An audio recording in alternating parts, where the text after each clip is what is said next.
Multifamily Mindset Podcast. Think bigger. Hey, what's going on, everybody? Welcome to the Multifamily Mindset Podcast. Today is Thursday, and you know what that means. On Thursday, we dive into the mindset side of the work involved to create and cultivate success in the multifamily space. And we're going to dive into some principles today, leadership principles. And leadership is one of my favorite topics to learn more about. It's one of my, most of my favorite books, most of my favorite experiences in my life.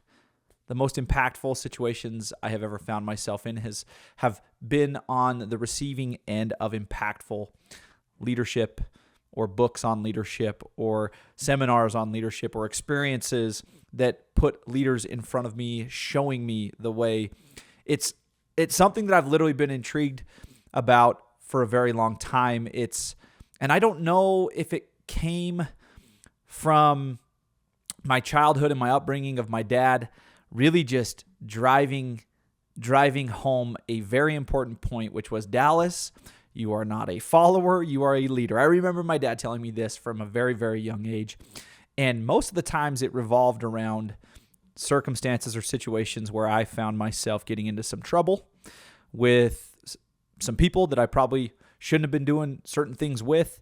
And we'd come out of there, and my dad always made it a point to pull me aside and, in a very loving, direct way, tell me, hey, Dallas, if you want to be successful in life, you need to learn how to become a leader. And you need to take on that identity. It wasn't even just learn. It was, hey, you are a leader. Be a leader. Be a leader. And so from a very young age, I was very driven and very focused on what can I do to be a better leader? What can I do to become a better leader? What is leadership? How does this work? How can I show up better? And so I just wanted to kind of pull that back. Like, as I reflected on today's episode, I mean, it's literally been a part of my life for a very long time. Now, there's an argument out there that exists that, look, you're either born a leader or you're not. And I would completely disagree with that. The data and the research stack up that look, you can grow your mind, you can grow your skill set, you can grow your attributes, you can grow who you are, you can grow your character, you can change your identity, you can transform as a person. And I'll take that to the grave with me and my belief system. And that's the way we're going to approach today. So, hey, listeners, thank you for tuning in to the MFM podcast.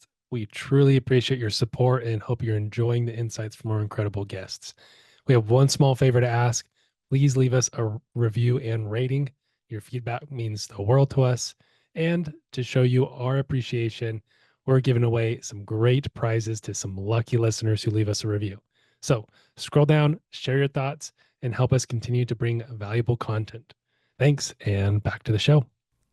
Before I dive into the principles, I want to say thank you to Wendy Acosta and Cyndi Maguire. It was so fun to hear her story of success, and Cyndi does such a great job. Speaking of leadership, she does such a great job on not only the podcast, but everything that she does here in this network. We're honestly super blessed to have her, and I'm just super grateful for her. And Wendy, leading out in the home, leading out in the business, leading out in all aspects of her life. Just super grateful for your time that you spent with us on the podcast. There was a key word in their interview where they talked about servant leadership. It was as they led into some of their experiences with John C. Maxwell, but I wanted to really just kind of like hone in on that type of leadership, right? Servant-based leadership, service. And I just wanted to highlight something. Look, I've been a part of this thing for a very long time now, literally from the inception of.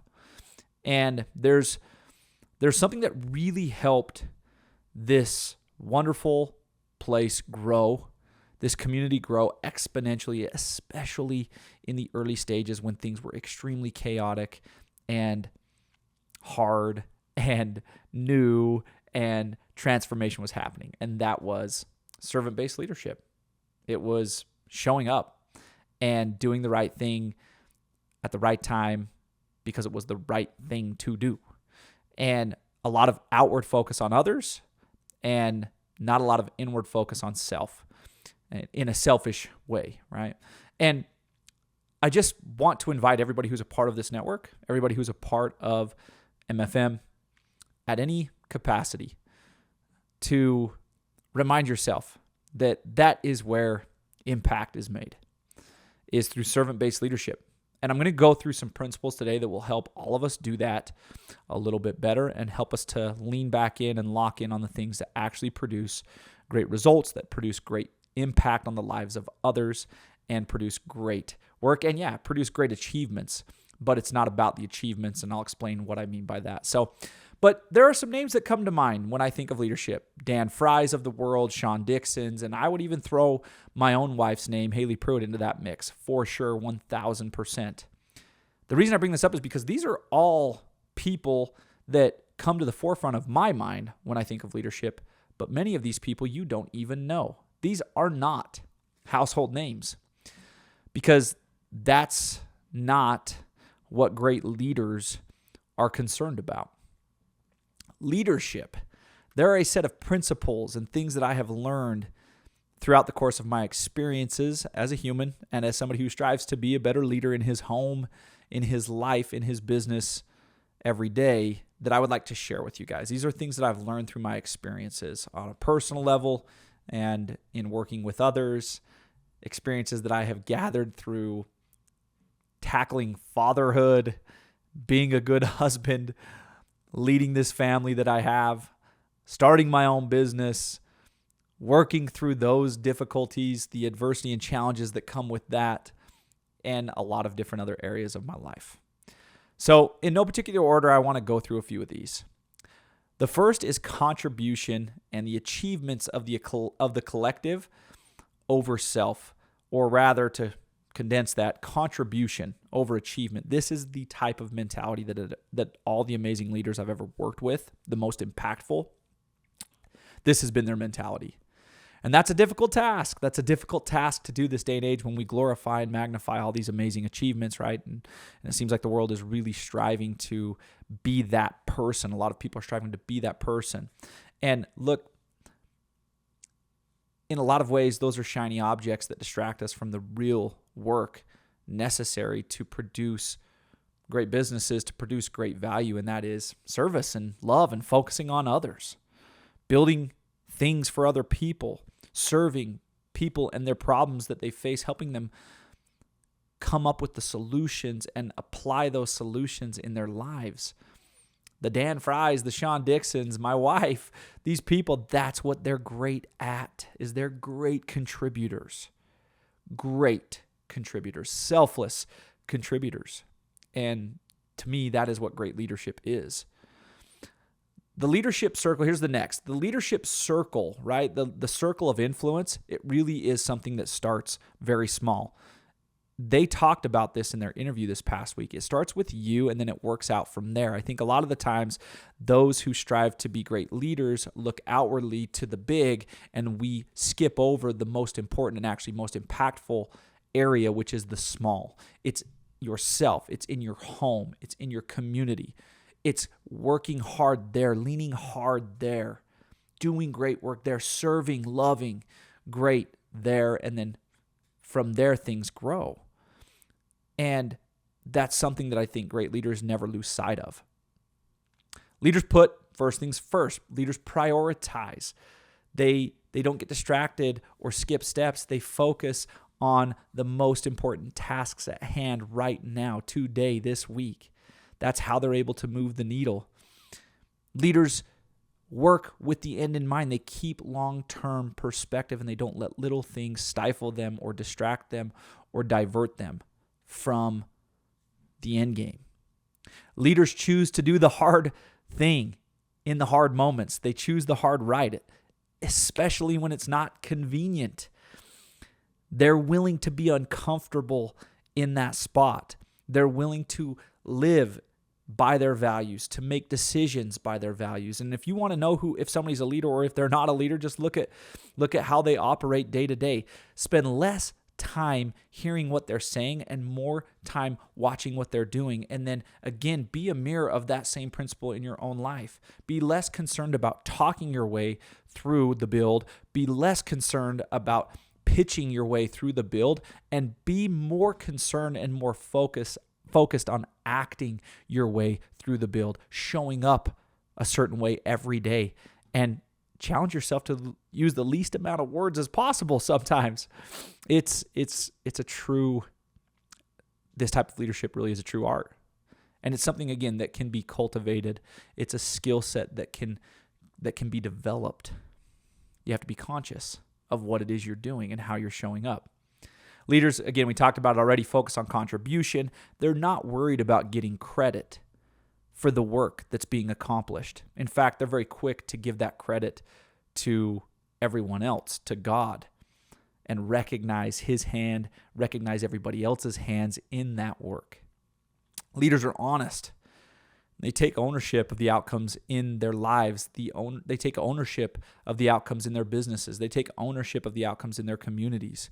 They realize and live by the principle that they are responsible and have a huge part in that contribution, whether it be for good or bad. Sitting idle is not an option. They don't strive to control things outside their control. They relentlessly strive to control the things that they can control. And that includes the things that they say, the things that they think, the things that they do. But they're not concerned or losing sleep or wasting valuable time and energy on worrying and overthinking about the about the things other people say, the things other people do, the things other people think. This is a short, condensed list, and in typical fashion, we're here at the almost 12-minute mark on the episode of things that I have learned about great leaders.